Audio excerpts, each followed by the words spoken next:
I absolutely understand if you want to give up right now, and you should, as you should, but you should give up on the things that are no longer serving you anymore. It's some things that we've been holding on to that we got to start letting go of. And that's one thing that I had to realize in my life. I was like, yo, I'm holding on to shit that is no longer serving me. And why am I holding on to it? It's time to let it go.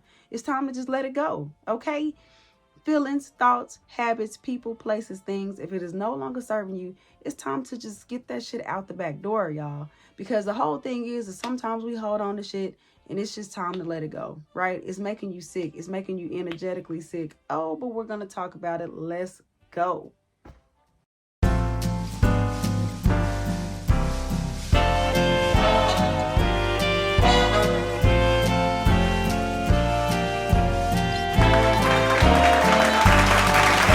Hey y'all, welcome to the Dr. Drea's Sweet Life Show. I'm Dr. Drea and I'm here to help you to create your reality and make it sweet. Okay? So today we're talking about baking up, letting go. Okay? So let's bake up. Yes. Okay? This will be a little bit of cussing in here. I like to have fun. I like to joke and I like to speak my mind. So if you're not ready for some realness or if you don't like cussing, then this is not the place for you. But everybody else, what's up, my sweetie loves? We're getting it in. Okay? So give up on the things that's giving up on you. Give up on the things that's not serving you anymore. Why are you holding on to it? You know that relationship is dead. It's been dead, but you still keep holding on to it. Let that shit go. Look, I had to let a lot of things go in my life. And people say, how are you so resilient to let go of these relationships when you are in love with these people and you really want to be with them? I just knew that that bottom line didn't serve me, right? That goes for habits, people, places, things. I don't care what it is because I'm always evolving. And when you look at yourself as always evolving, always becoming a better version of yourself, you can be a better version of yourself in 2 minutes. It depends on your state of mind and what you think and how you feel, right? So you have to start alchemizing your emotions, right?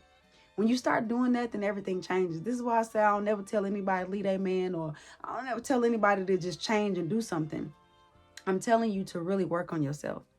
You start that out with self-love. You know what I'm saying? You have to know exactly where you are in order to get to where you're trying to get to.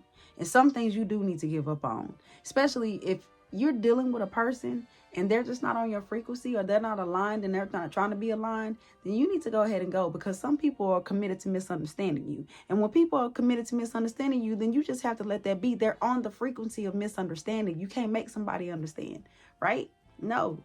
One thing that you can do is talk to yourself and be like, self, you got to be like, huh? You got to be like, well, I don't think we should be here anymore, right? You know what I'm saying? And you need to have that conversation with yourself. It's okay to talk to yourself. It's okay to answer yourself too. But one thing that you shouldn't do is stay somewhere, anywhere energetically where you feel uncomfortable or you feel like it's not helping you to grow or you feel like you're stagnant. And a lot of us are so conditioned to being stagnant because we've seen our parents do it, so we're conditioned to do that. Or we've seen somebody do it, or we just, that's a custom way of life because we just don't want to be alone. And for a long time, I didn't want to be alone. But being alone is a process of just like self-recognition. Like you just really getting to know yourself. Like I thought it was cliche until I freaking did it.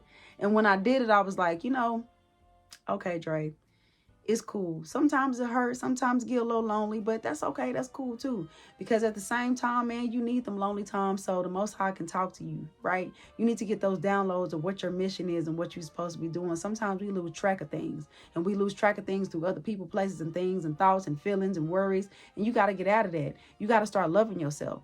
And you start loving yourself, your journey starts to become more meaningful, right? So yes, give up on those things that's giving up on you.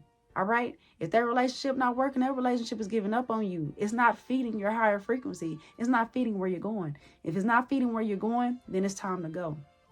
You know what I'm saying? That's all about transition. And I feel like as a collective, we're all transitioning. We're all trying to be better. And a lot of us are going to get left behind because some of us are not paying attention to the signs. And we're just so used to holding on to something that's not really working for us. But it became a custom way of life. Right? Some of us are addicted to just being upset all the time or being sad all the time or being victimized all the time. But when you're ready to change that timeline is when you give up on that timeline. You give up on trying to feed that frequency anymore. You give up on trying to have those messed up emotions that's not working for you. You give up on trying to hold on to somebody that's not trying to hold on to you, or just a toxic lifestyle, because it is a lifestyle. Greatness is a lifestyle. Peace is a lifestyle. Toxicity is a lifestyle. So once you give up on that, it's done. You know what I mean? It's done. It's like, I don't want to do this anymore. I don't care if people call you a quitter. So what? It depends on what the hell I was quitting. You know what I mean? Yeah, I don't want to practice that frequency anymore. So you don't want to be in misery with anybody, okay? Practicing the misery frequency and just having a good time with that shit. Like, hey, we practicing the misery. Yeah, who wants to do that every single day? I don't. No, you know what I mean? Like, so I'm proud of you for even getting to this video, even getting to this part and just saying like, I want better for myself, because it's all about you growing. And if you don't want to grow, then you're not going to expand, and you're going to always feel like you're being left behind. You know what I'm saying? You're going to always feel like every single day you're going to feel guilty because you're giving up on yourself when you don't give up on those things that are not serving you. That's you giving up on yourself and telling yourself every day, well, I'm going to put you on the back burner and I'm going to put this before me. You know what I'm saying? You all this toxicity, people, places, and things, and thoughts, and things that's not serving me is all coming before me, and I'm putting myself on the back burner. And look, understand, sweet love, I did it for a long time. I didn't know I was doing it, but unbeknownst to me, I was. You know what I'm saying? I kept myself down. I kept getting in toxic relationships. Why? Because I was unhealed. You know what I'm saying? From father wounds back in my past, and getting into relationships thinking that was supposed to fill a void. Hell, that was keeping me down. It was hurting me. It was killing my soul. But at the same time, I needed to go through that because I had to give up on that frequency. I had to give up on that timeline. I had to give up on those relationships that wasn't working for me. And I had to break up with that part of myself. I had to give up that part of myself that was serving that toxicity, because that was no longer for me.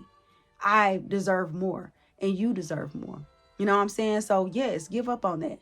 Give up on what's not serving you anymore. Start serving yourself. Start loving yourself more. You know, don't worry about the other shit. I don't care about that, man. People feelings gonna be hurt, whatever, man. It is what it is. At the end of the day, you need to make sure you're feeding your higher frequency. And if they get mad or whatever and they feel some type of way, man, that's on them. They got to figure that out for themselves. Now, if you're in an abusive situation, be safe. You know what I'm saying? Get around a support team, but really start to love on yourself, because in this, I've been in abusive situations before, and what happened is I started loving on me. I started loving on myself. I stopped caring about what everybody else was thinking. I stopped caring about their bottom line, and I started caring about Dr. Dre's bottom line. What does Dr. Dre need to be okay? And at that time, it was just Dre. What does Andrea need to be okay? And I started giving myself love. I started giving myself self-knowledge of what was going on. I didn't even know domestic violence was a thing. You know what I'm saying? I didn't know. To me, it just looked like love, but it wasn't love. You know what I'm saying? So get to a place where you love yourself enough that you start to put yourself first. Give up on those frequencies that's giving up on you, that's not working for you, right? All right, friend. Yeah, well, create your reality and make it sweet. Go to thesweetlifedoctor.com to get meditationals, motivationals, visualizationals, coachings, one-on-ones, courses. And also you can join the membership for $47 a month. We're going to be having workshops, and it's going to have all of that stuff in there except the courses, but it's going to have master classes. We're going to have workshops with the meditationals, visualizationals, you know, all of that good stuff, those audios, those affirmationals, that's going to help you to transform your mind, your subconscious mind. And it's all about subconscious reprogramming, so you can start to live a better life with greater ease, right? Start to create your reality. See, the whole thing is I don't want to give you something and just give you these videos and just say, hey, go create your reality and make it sweet. No. These are the tools that you need to actually do that day by day by day, until it becomes muscle memory, until it becomes what you do every single day. And this is your life. Okay. All right. So F the crumbs and eat the whole sweet life pie. Stay faithful in who you are in your ascension plan, and stay on your sweet life high. And I will see you in the next video. Don't forget, life is like the cake. The ingredients depend on whether you rise or fall. Make it delicious. See y'all later.